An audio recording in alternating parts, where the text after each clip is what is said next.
Welcome back to some more Umineko when they cry. Where we left off, there was some interesting stuff, you know, bit of shenanigans right here. Question is, I don't know how I still don't understand how Balor was able to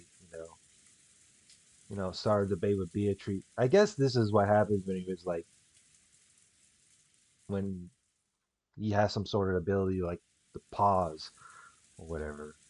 But he was having a debate with her, and some sort of chess moves. Like, yeah, there's no way, she turned that smashed candy back to normal. It is obviously that you bought the candy as like the way to replace it or something like that. You know, usual shenanigans of the sort. But yeah, as you can see here, he's sleeping. Let's continue reading. When they started hearing Balor's snores, the relatives went their separate ways, leaving the parlor and letting Balor sleep in silence. Well, that's good. Even though it had been so lively in the parlor with so many people gathered there, when all of them scattered at once and were swallowed up by the vast mansion, it created an eerie silence with no sound except that of the rain. Hmm. いいや、Wait, what? Nope. そんな人間には一度も会ったことはないぜ。Person. 兄貴は。会ったことなんてないわ。キリエさん、本当なの？ Oh. Rudolph is like, what? I never met a 19th person like that before. 私もちょっと玄関ホールに出た時に挨拶をしただけです。Well, Kyrie sure met it. Not even everyone else, but Kyrie. 20歳ちょっとくらいに見えたわ。私は名乗ったんだけど、彼女は名乗らなかった。She likes to keep it a mystery, you know? 源氏さんに案内されて2階へ登っていくのを見たの。なら源氏さんを見つけて直接話を聞いた方が早いやろ。しかし妙な雲行きになってきよったな。I agree, it is a bit strange. The mystery woman had spoken to Kyrie. Without naming herself, she'd sneered that Kyrie would have had a vague idea as to her identity. That brought someone to mind. Then there was her look-alike, the witch in the portrait. Look at that.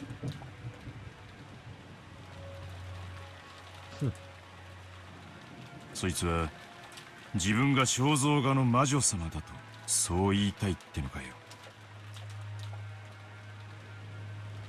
私はそういう意味で笑ったんだろうと理解したわ。She's probably laughing at you because I thought you already know the answer by now.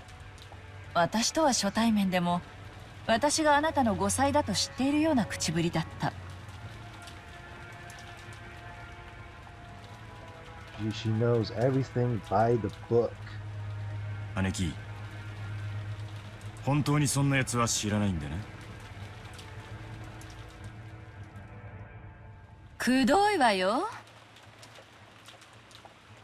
そんな金髪女、この屋敷に出入りしたところなんて見たこともない。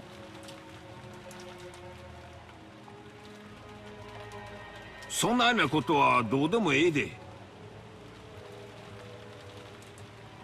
問題はその女が自分はベアトリーチェだと名乗り、お父さんの財産管理人を名乗った場合の方や。Oh shit. あるいは愛人の娘を自称して遺産の分配を要求するつもりかしら。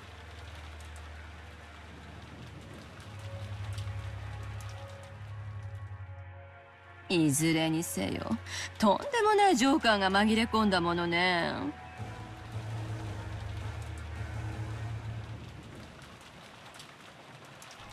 So there were two things right there. So either this 19 get see, let's look it back. Is either like she's the manager or like the something to do with a bank thing, the loan. I don't know, but what he said, or what Eva said, is like Kinzo's hidden granddaughter. I don't know. 兄さんが呼んだの？それともお父様が？ I wouldn't be surprised Kraus would do something this secretive. まずいな。俺たちは兄貴をうまく言いくるめりゃなんとかできるものと思ってきた。しかしこれじゃ話が振り出しに戻っちまう。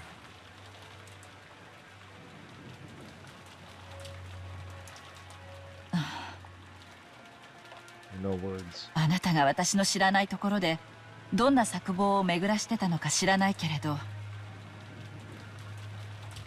どうも少しは対策を立てる時間を得られたみたいね。ああ、その金髪姉ちゃんが晩飯の席で突然現れて俺らの度肝を抜くのに比べたら、今からわずかの時間でも対策を協議できる方がマシだ。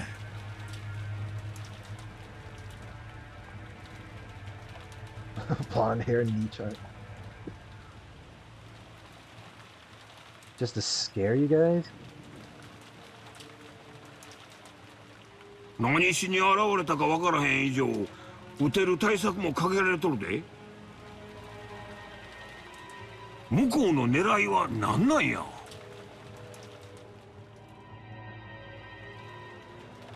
She's gonna suck you up. She's gonna suck you. She's gonna suck you all up dry. That's what she's gonna do. 決まってるでしょ。お父様の遺産の正当な後継者だと言い張るためよ。Oh damn. お父様はいまだにベアトリーチェの虜なのよ。その娘がいたなら全財産を譲りたいと言い出すはずだわ。妙な遺言状でも突きつけてくるかもしれない。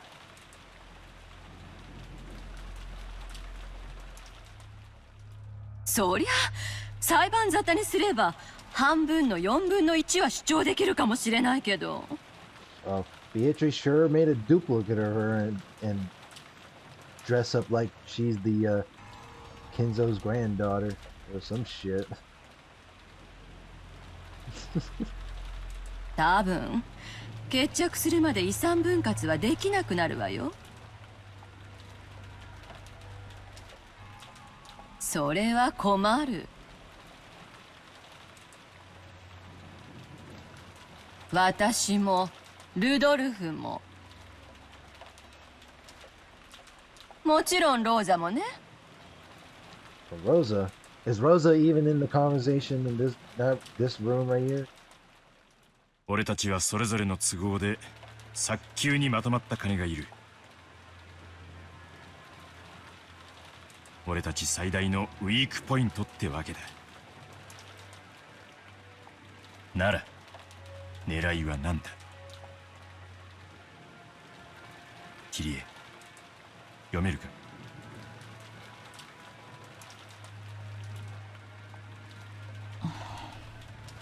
？No words. 初耳なんだけれど、私たちには急ぎまとまったお金が必要だという前提があるのね。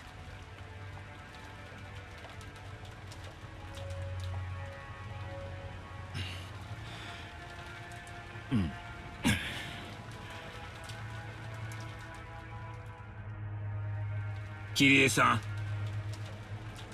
男の商売には攻めの時にこそ軍資金がいるようになることもあるんや。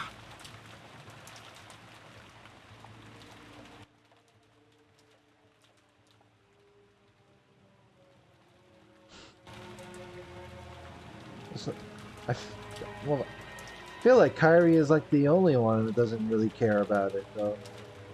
それを分かってえな。 Like, you can tell from the last episode that she doesn't really care about that conversation. なーにルドルフ、キリエさんには話してなかったの？ Wow. It's like he really kept this hidden there. すまん。隠してたわけじゃないんだ。 You don't look like you're really hiding it. 実はちょいとした。 Yeah, you know what happened in his situation earlier. いいわ。あなたが私に話す必要がないと判断した話なんだから。それをこの場では追求しない。それより急務は黄金の魔女様の狙いを探ることなんでしょ？ああ。俺たちの話を整理した上で敵の撃ってくる手が見えるか。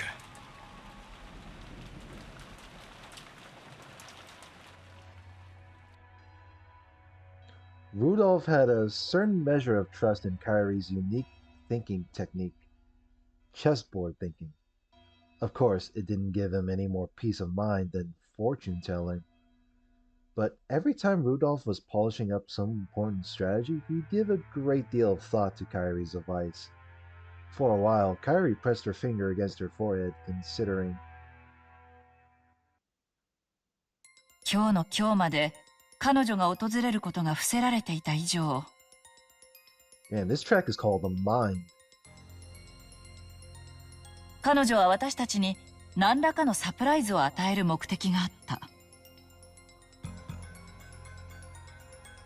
それが財産なのか、親族としての認知なのかは分かりかねるわ。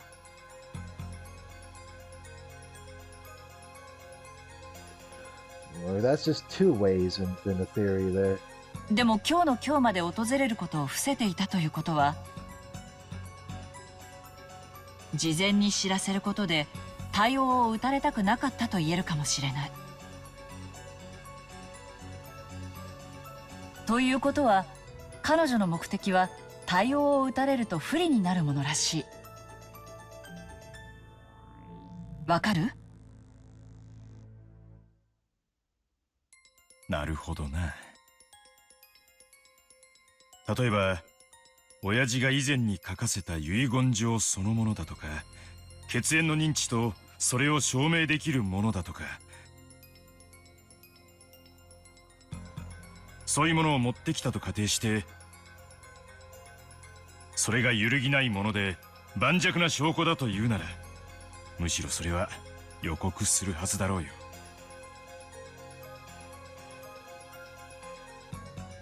She doesn't want to announce it though, even though she's like, you know, the quote-unquote 19th person. そうね。むしろ疑う立場にある私たちに弁護士でも鑑定士でも連れてこさせて。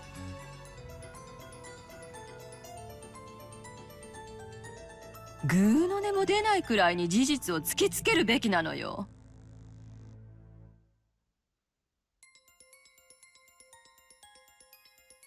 それができるならね。Beatrice dressing up like some sort of CEO or some shit like that.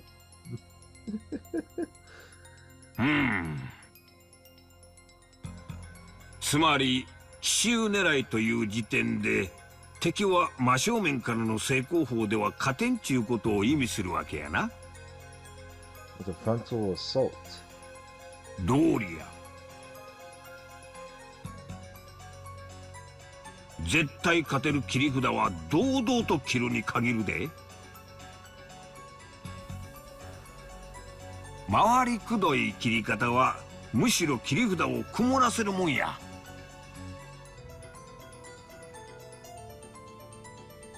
結論から言うと、皆さんがご就寝の遺産問題に直接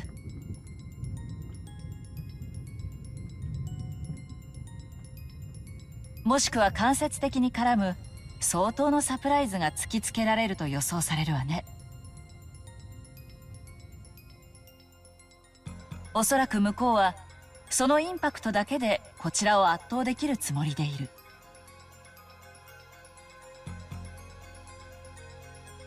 しかしその何かは相当のインパクトを伴いながらも絶対ではない。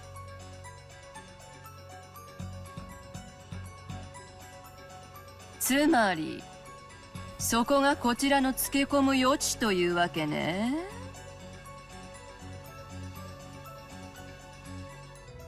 あんたはほんま頭の切れるお人や。これだけでも分かればだいぶ心強いで。つまり相手のペースに飲み込まれるなっちゅうことやな。結局のところ非常にシンプルな結論よ。相手が何を切り出そうとも焦らず冷静に対応する。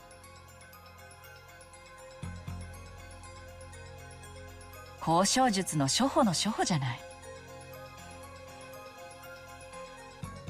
That's like waiting for her turn, though. これじゃあ相手の思考を読めたとはとても言えないわ。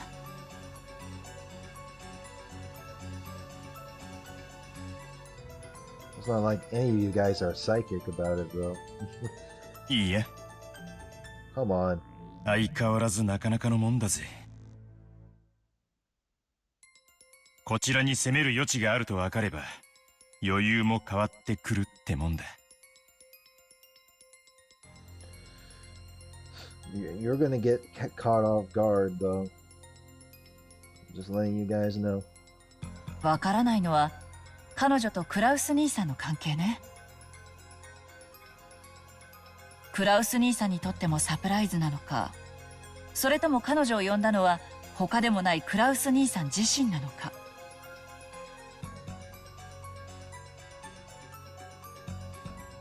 もし後者だったなら随分と厄介なことになるかもしれないわよ。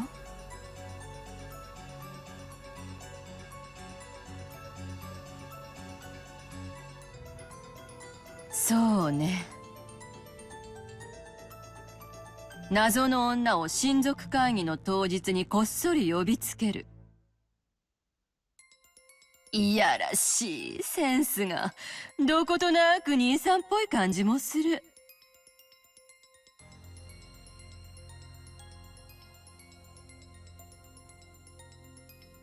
姉貴、こうしよ I mean, Kraus is like, you know, the oldest sibling. He is low-key and doing some secretive shenanigans. う。女の正体がはっきりと証明できない限り、俺らはその女のいかなる身分も認めない。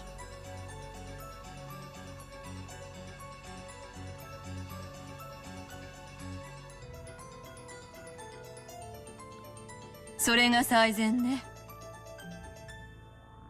現に桐江さんに対して名乗ってすらいない。正体不明の女の発言で私たちの会議がかき回されちゃたまらないわ。What the fuck are you guys gonna do? You gonna press on her for some, like, to have a conversation with her, or what?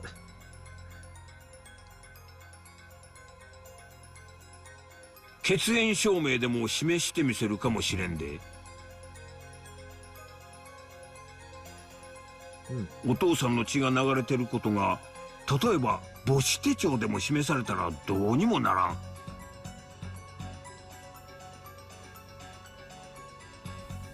That's one way to use a trump card.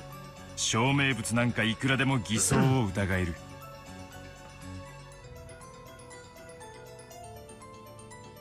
仮にそれが本物だったとしても、当人が本人だと証明するには病院沙汰にしなきゃならん。少なくとも今の六軒島でそれを証明することは不可能だ。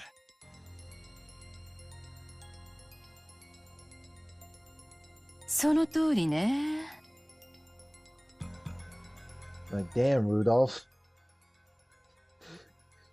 And like father, like son, you know, that the documents could possibly be forged. つまりこういうことよ。今の六軒島では何が示されても真実だと受け入れることはできない。Without love, the truth cannot be seen. 台風が去ってしかるべき場所で証明してみせるまで何も信じられないってことよ。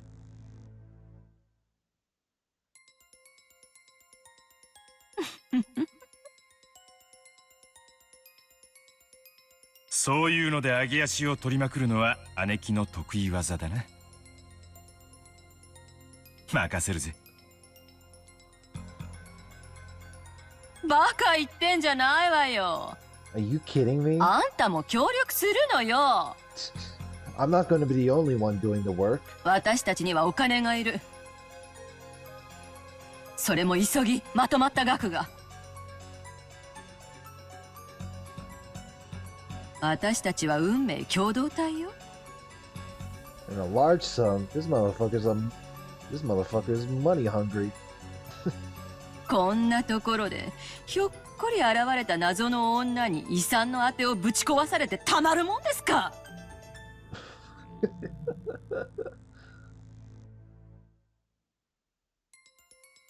Mystery wench. I thought she would say that.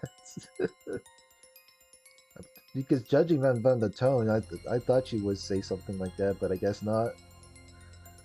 Rudolph and Eva always formed a united front as siblings at times like this, sickened by the idea that their own inheritance might be snatched away by an outsider.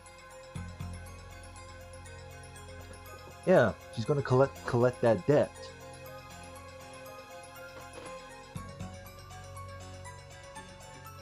Kyrie noticed how indomitable they looked, shook her head slightly, and gave a small sigh as she gazed out the window. Outside, it was still raining heavily, and everything was gray, having lost all vibrance. The lush garden that the sun had shone on earlier now felt like a lie. For some reason, the words Eva said a second ago kept repeating in Kyrie's head. So in other words, it's something like this. No matter what's shown to us now on Rokujima, it can't be accepted as truth. Huh.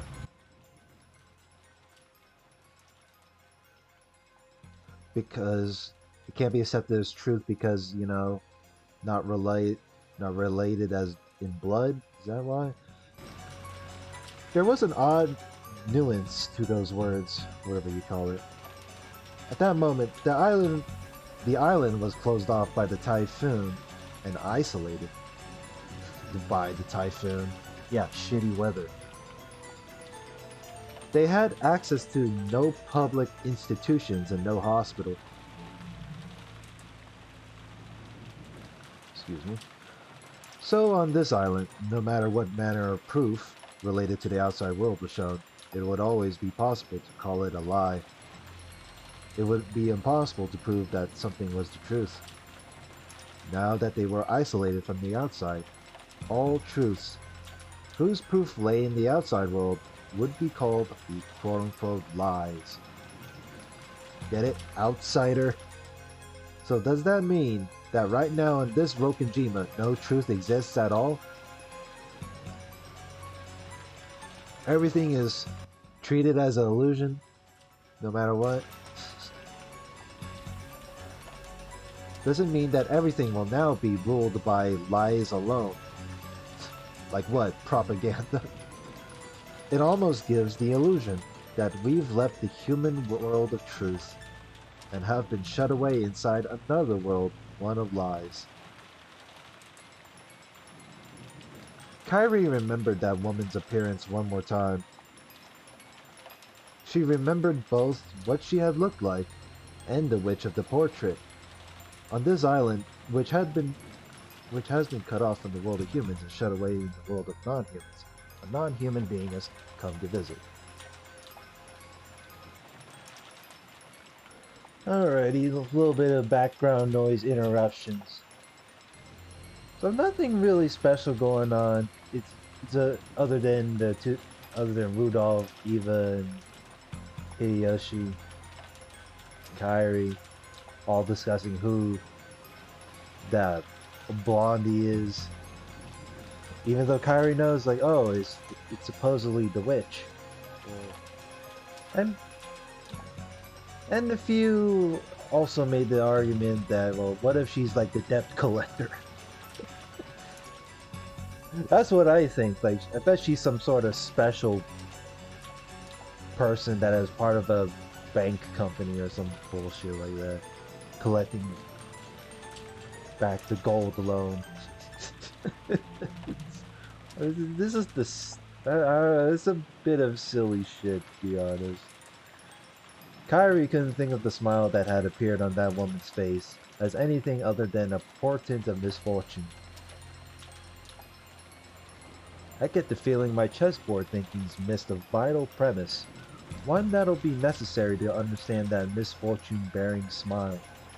Yes, that smile made me feel as though someone inhuman was mocking me. I've based my reasoning on the assumption that our opponent is a human like us. However, just like this island is now, she may be a being that isn't human, and human values may not matter to her. Is that so? If that's true, all of our reasoning is useless. For what reason has the witch been invited here today? Only one thing is certain. Now in this instant, she's staying somewhere in this vast mansion.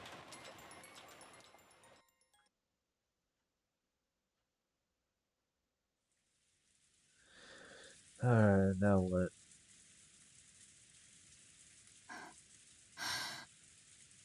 Maria. Oh shit, well then. These two are in the private conversation. You know it's gonna go end up bad again. 今日のお昼にお外で私たち会ったわよね。Maria's like, oh boy, I have to deal with you. 女の人に。あれは誰？おお、何度も言ってる。ベアトリーチェ。マリアは以前にベアトリーチェと会ったことがあるの？おお、毎年会ってる。Damn, every year. That's a lot of times. 毎年？この六軒島のお屋敷で？おお。じゃわからないでしょ。そうなの？ It means yes, damn it. That's what she should have said. うん。いつから会ってるの？何年前から？おお。わかんない。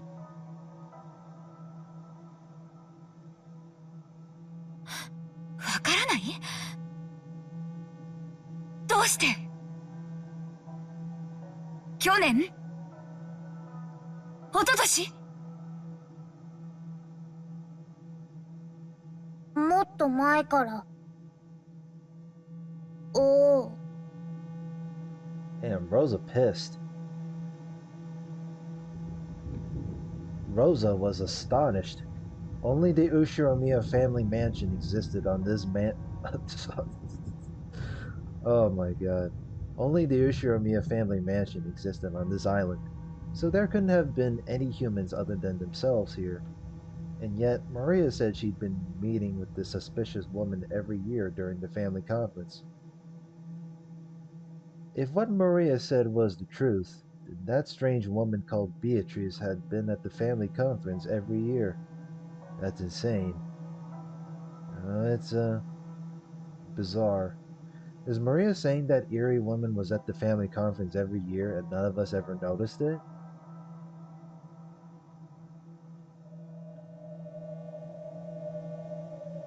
What? Even though Rosa had just met the woman herself a couple hours ago in the rose garden, she was overcome with a strange emotion that told her not to accept that existence. What in the world did I meet with earlier today in the rose garden as the typhoon grew near and the winds roared? マリア、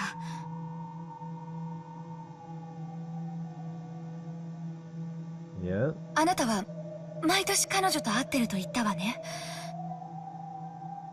会って何をしてるの？ Maybe, I don't know, tea party? お歌を歌ったり、魔法を習ったり、魔法陣の書き方も習うの。そう。それはすごいわね。マリアがよく自由帳に落書きじゃない、魔法陣を書いたりしてるわよね。それも彼女に教えてもらったの？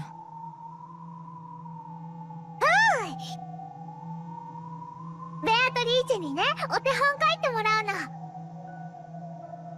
ら、見て見て。Maria joyfully fished around in her handbag.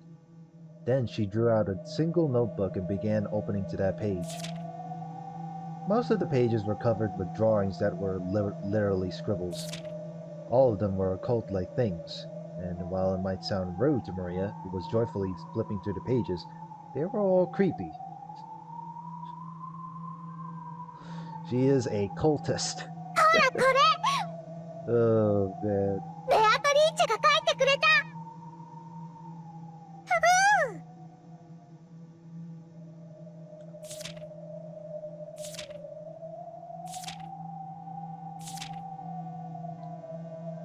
Oh, hey, that's the little thing that Beatrice got burned her hand on. All of these circles looks just like from the last episode, but they were used. Each one of the pages in the group Maria opened to had an eerie magic circle. Furthermore, at a glance, Rosa could see that Maria hadn't drawn them. The strength of the strokes, the thickness of the lines, how clean the shape was. By itself, it wasn't enough to guess the background of the person who had written it. But it was enough for Rosa to be sure that it was someone older than Maria. Rosa had to accept it now. There really was a person in this Rokonjima that she herself hadn't known existed until now. This person had come to the family conference every year to play with Maria. マリア、その魔女のベアトリーチェはここに住んでいるの？それとも私たちのように島の外に住んでいるの？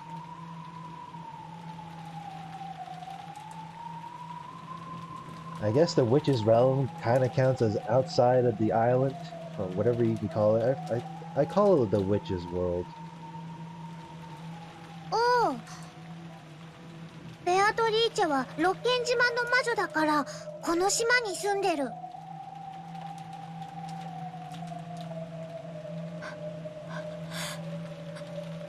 じゃあ親族会議のない日にもこの島にいるというのね。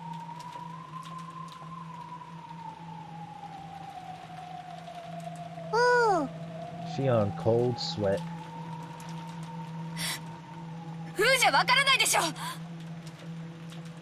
なの？ He has that scary, angry face right there.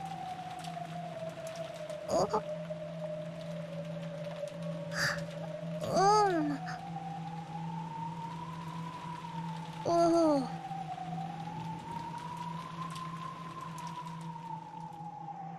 What in the... What in the... I can't believe it. I can't believe it. How long has this unknown witch been living on this island? I used to live on this island. I lived on this island, passing the time in the mansion, in the rose garden. And even so, I never encountered a witch like that, right? Must be your first time.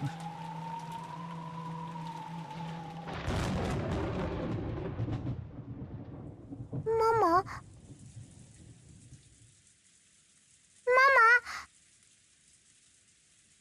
どうしたの？マ The hell's go- 頭が痛い。 I was probably getting a little mixed up with my memories from when I was a young girl. When I was young, I was terrified of the witch, unlike Maria. So for me, the name Beatrice was a synonym for terror. Holy shit. No wonder she acts up like that. Pent up anger with that.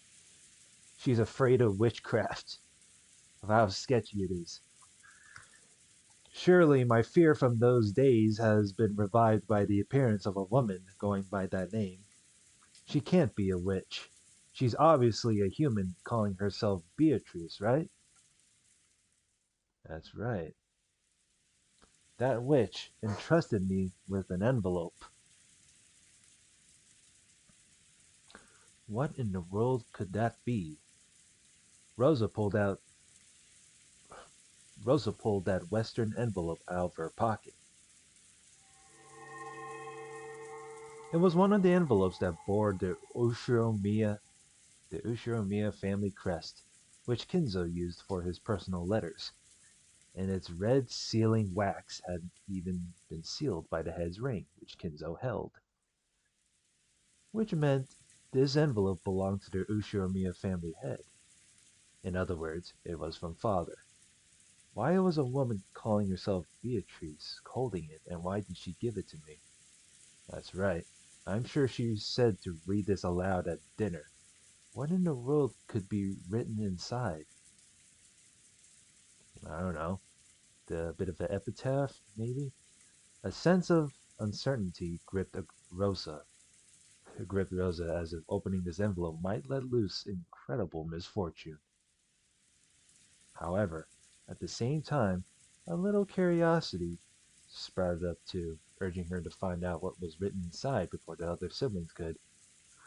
Using common sense, one might guess that it contained a huge decision somehow related to father's inheritance. Actually, since she'd received it from a woman who called herself Beatrice, there simply had to be some connection.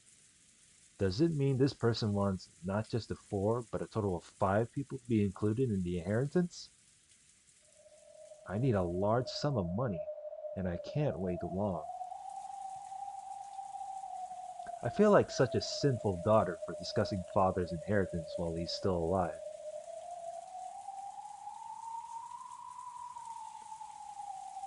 I mean, I already know Rudolph's reasoning, and maybe, you know, Eva's reasoning, you know, and her husband. I don't know about Rosa though. Why the fuck does Rosa need the money? I, I, I mean, shit, I don't remember while he's still alive. But this is no time to spout off cheap ideals. Maybe Rosa needed money just to like, fix up the damages. And I've even colluded with Rodolph Nissan and Eva Nissan in order to get some money out of Kraus Nissan. Coming from that position, I can't help but see the appearance of the witch as a sign of approaching misfortune. What could be written in here? I'm sure it's something frightening. Shall I read it secretly myself first? The witch requested that it that it be read at the dinner table with everyone gathered. But if that's what she wanted, why couldn't she just read it aloud herself at dinner? Why did she go to all the trouble of entrusting it to me? Simply put, Is it because she doesn't mind if I read it secretly beforehand? Good question. That's a way to be taunting someone. It'd be better to secretly read the contents first. I understand that it means breaking my promise, but this is no longer the time for cheap ideals.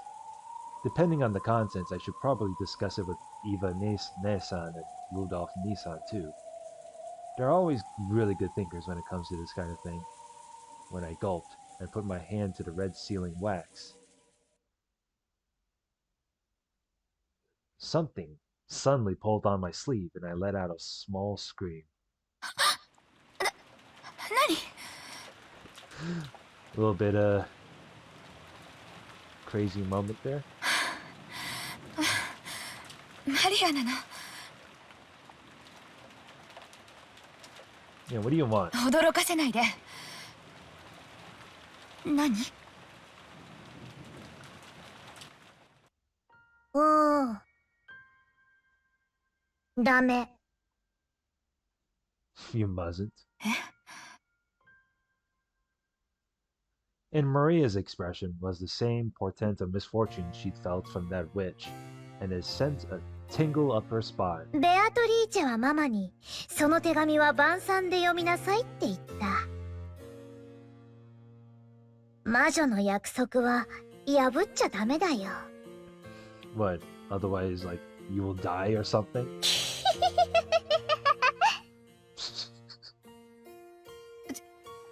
違うわよ。ちょっと封筒を見ただけじゃない。約束は守るわよ。ママもいつもマリアに約束は守りなさいって言ってるもんね。ママももちろん約束は守るわよ。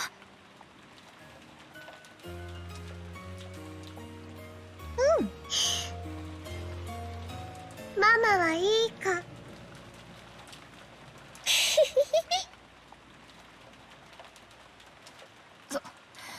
その笑い方可愛くないからやめなさい。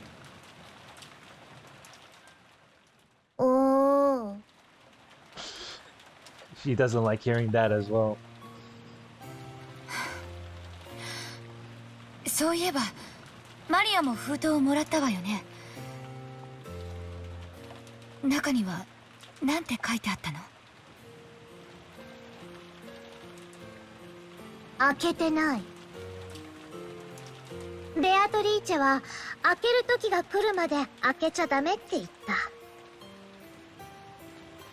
た。だから大事に持ってる。うん。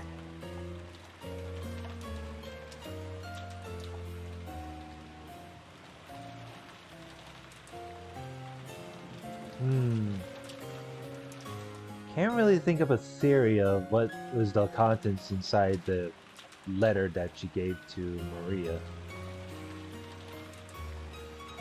I know the thing with the Rosa, and it has something to do with the,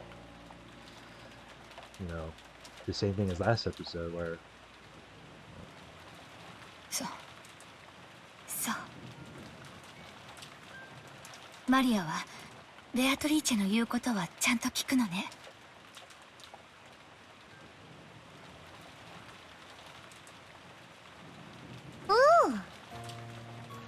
マリアはベアトリーチェの弟子だから、お師匠の言うことはちゃんと聞くの。If Maria is part of the disciple, would some of the servants be part of the Beatrice's disciple as well? そう。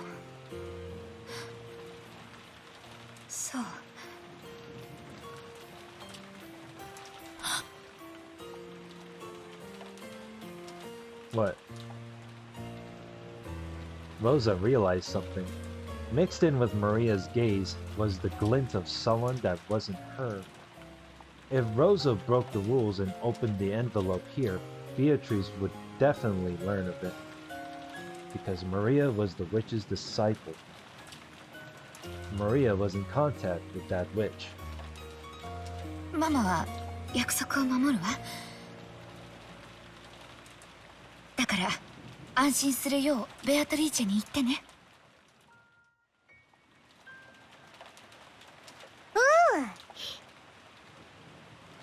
伝える。ねえマリア、ベアトリーチェとお話をしたいんだけど、どうすれば会えるのかしら。知らない。ベアトリーチェはとても気まぐれだから、いつも突然姿を現すの。マリアからは会う方法を知らない。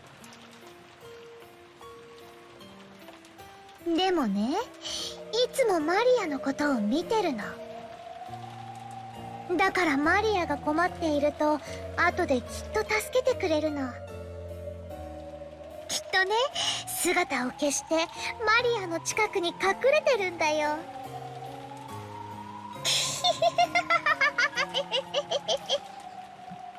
That's a way to threaten someone right there. その笑いをやめなさいといつも言ってるでしょ。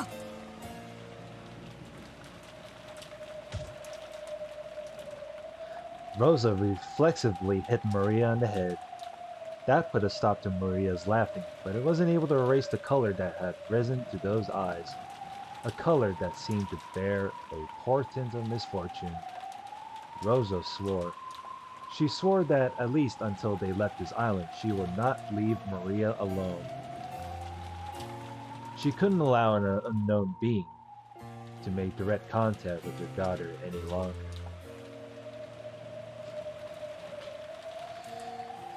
Oh boy.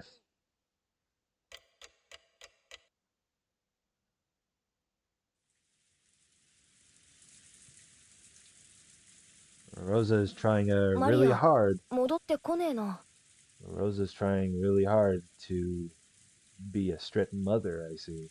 To not interact this so-called stranger of a witch. またローザおばさんに叱られてるのかな。 Oh, she she sure is. You see, Jessica got it right. Ever since they met Maria at the airport, she'd been romping around chatting about Halloween the whole time.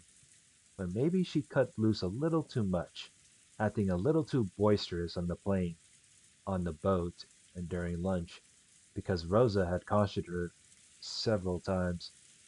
At times like that, Aunt Rosa tended not to scold her much in front of people. More often, she scolded the hell out of Maria in a public train. Would that count? That's just embarrassing as hell, not gonna lie. More often, she would take Maria aside and scold her alone.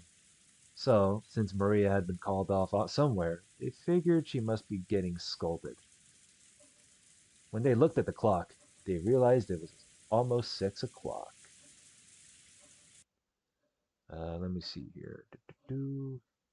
Yep, October 4th, 1986, 6 p.m., Saturday.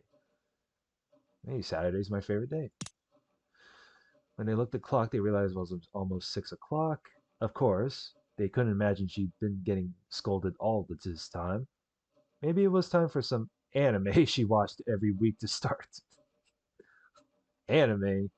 On a Saturday? You mean like Toonami and shit? Because that is the good times on every Saturday. Every week to start. She probably hadn't left the mansion's parlor. ひょっとするとバトラ様がお目覚めになって一緒に遊ばれているのかもしれませんね。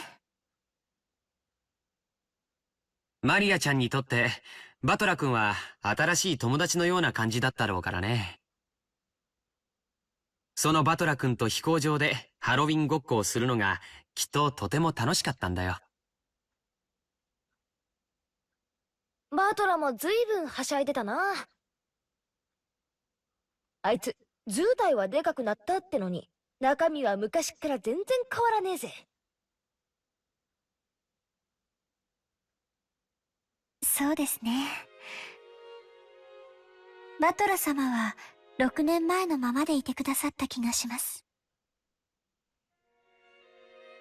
シャノンは6年前のバトラ君のこと覚えてるんだ。ええ。何しろ大層お元気な方でしたから。I am not surprised. Battler is always like that. Energetic, a goofball. 僕も6年前に4人で遊んだことを思い出すよ。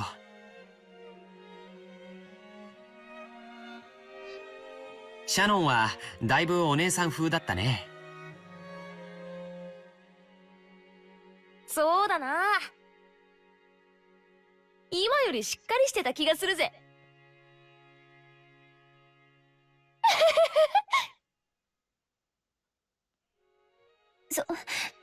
それはあの頃は身の程をわきまえておりませんでしたもので。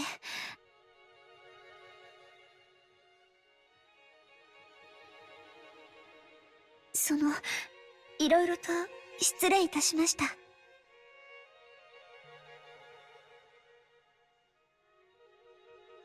いいよ、そんな礼儀云々は。仕事中はともかく、こうして休み時間に過ごす時の僕らはあの頃から変わらない仲良しで居続けたいね。 The old days. そうだぜ。使用人のシャノンとオフの時の作用は使い分けていいだろ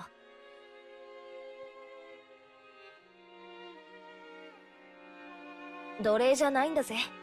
使用人の仕事をしてるだけじゃないかよ。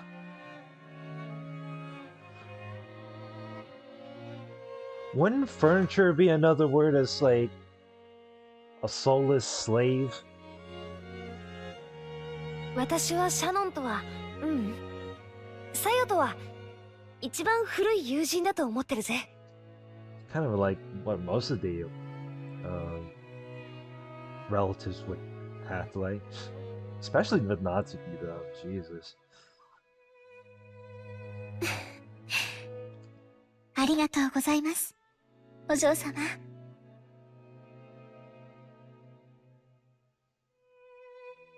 It seemed that Shannon understood the hidden meaning behind Jessica's words. After all, she'd heard a bit about Jessica and Kanon's history from both of them. Positive no words. Apparently George had heard something of that history too. He walked towards the window and looked up at the darkening, rainy sky. カノン君はまだ幼いのに考え方が少し背伸びしてるところがあると思うんです。You think so? I haven't heard about Kanon in ages, though. いや、Ever since that incident, but... もうよしてくれよ。まあ私も雰囲気に流されてたところはあったと思うしさ。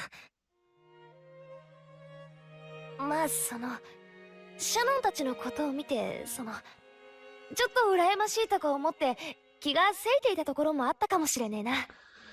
Interesting jealousy of the sort. Shannon and George and made Jessica jealous. And you know, Kanon jealous when Shannon's with George because he also looked up to Shannon. Reasonable. 私のことなんかどうでもいいだろ。それよりジョージ兄さんたちの方はどういう感じなんだよ。だいぶいい感じなんだろう。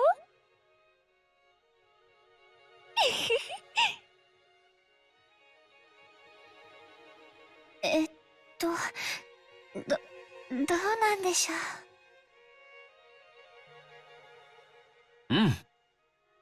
とてもいい感じだよ。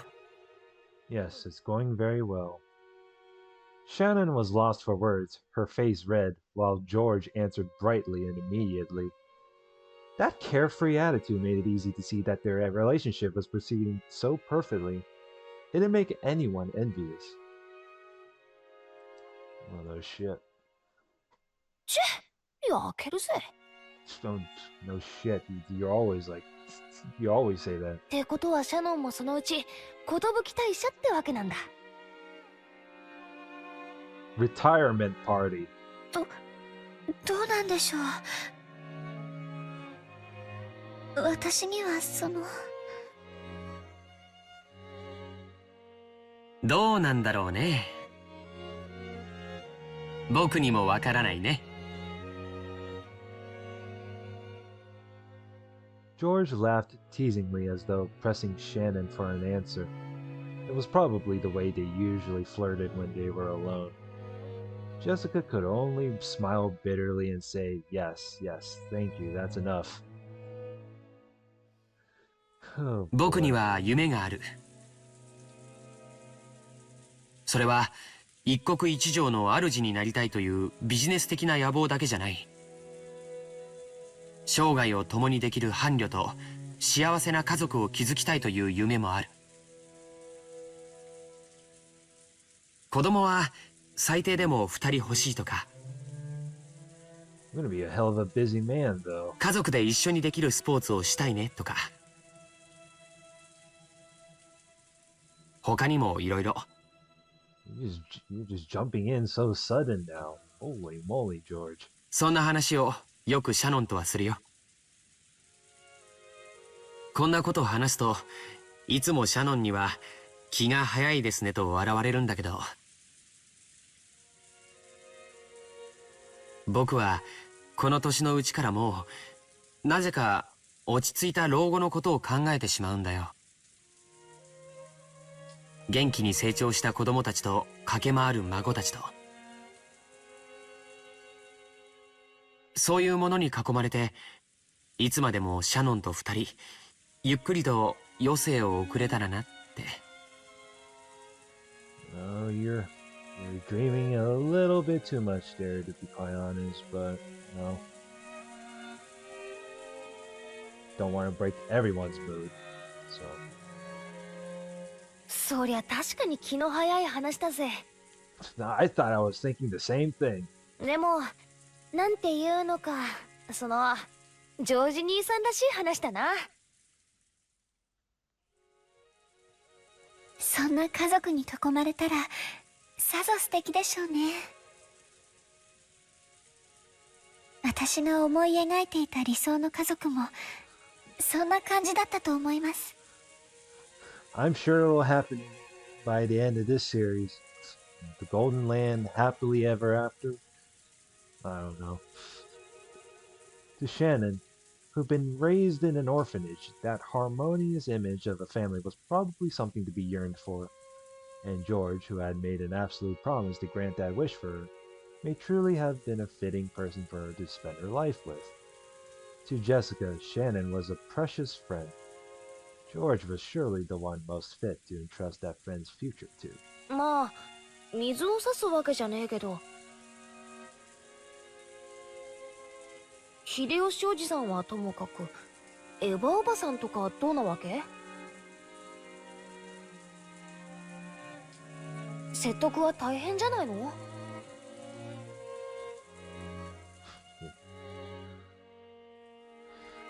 ？Yeah, Uncle Hideyoshi seemed to be very ongoing compared to Eva. So, bit of a 50-50, I guess. I don't know. No words. Yeah, that's exactly.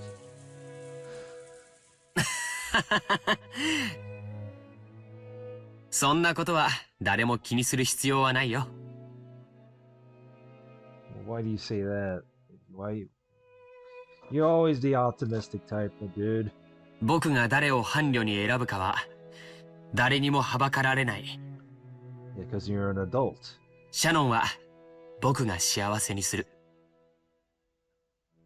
それに誰の許可が？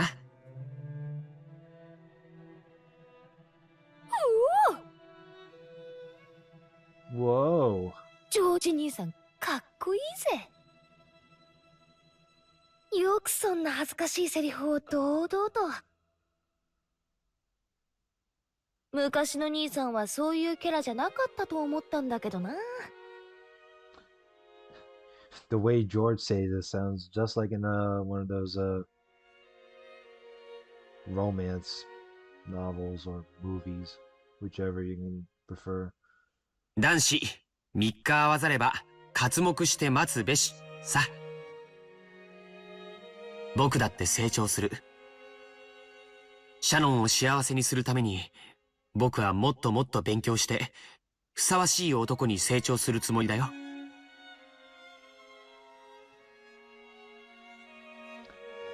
Maybe even George realized how embarrassing the words coming out of his mouth were. His face turned very slightly red and he scratched his head. ジョージさん。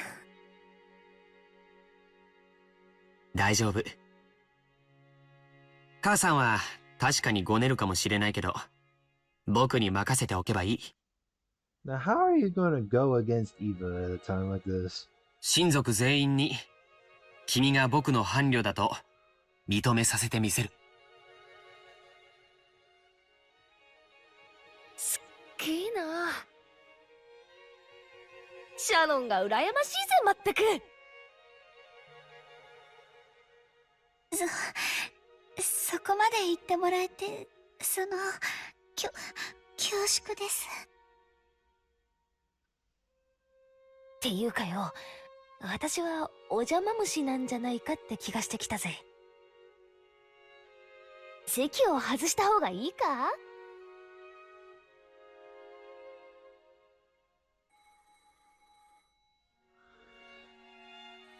Well, that'll be it from there. I'm pretty sure I probably must have recorded over an hour by now.